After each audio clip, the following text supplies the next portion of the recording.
কাকের বাড়ি তো এখানেই। যে অনেকের লোকজন মানে বিভিন্ন মিডিয়াতে দেখি যে ওনারা নাকি খ্রিস্টান প্রচার করতো, মানে ঈসা আলাইসাল্লাম যে ইনজিল এটা নাকি প্রচার করে, এটা কি সত্য? এ বিষয়ে কিছু জানেন? যে মানুষ আসলে না, মানুষ যারা আসলে রোগীপত্র আমরা শুনতাম তাদেরকে চিকিৎসা দিত। অন্য অন্য এলাকার মানুষের কাছ থেকে জিজ্ঞেস করছি, তারা বলেন আস্তে আস্তে যে অন্য অন্য মানুষ যারা আসতো চিকিৎসা নেওয়ার জন্য, তো কিছু কিছু মানুষ বলে তাদেরকে নাকি খ্রিস্টান বানাই দিত। এটা কি সত্য? না, এটা আমরা কোনোদিন দেখিনি। আমরাও আইছি, আমাদের আত্মীয় স্বজন আসে, এইসব দেখিনি কোনোদিন। না না না, এইসব বলেনি।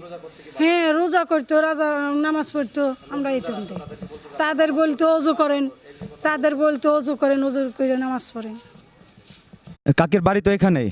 যে অনেকের লোকজন মানে বিভিন্ন মিডিয়াতে দেখি যে ওনারা নাকি খ্রিস্টান প্রচার করতো, মানে ঈসা আলাইসাল্লাম যে ইনজিল এটা নাকি প্রচার করে, এটা কি সত্য? এ বিষয়ে কিছু জানেন? যে মানুষ আসলে না, মানুষ যারা আসলে রোগীপত্র আমরা শুনতাম তাদেরকে চিকিৎসা দিত। অন্য অন্য এলাকার মানুষের কাছ থেকে জিজ্ঞেস করছি, তারা বলেন আস্তে আস্তে যে অন্য অন্য মানুষ যারা আসতো চিকিৎসা নেওয়ার জন্য, তো কিছু কিছু মানুষ বলে তাদেরকে নাকি খ্রিস্টান বানাই দিত। এটা কি সত্য?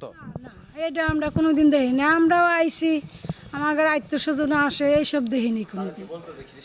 না না না, এইসব বলেনি। হ্যাঁ, রোজা করতো, রাজা নামাজ পড়তো, আমরা এই তো দেখি।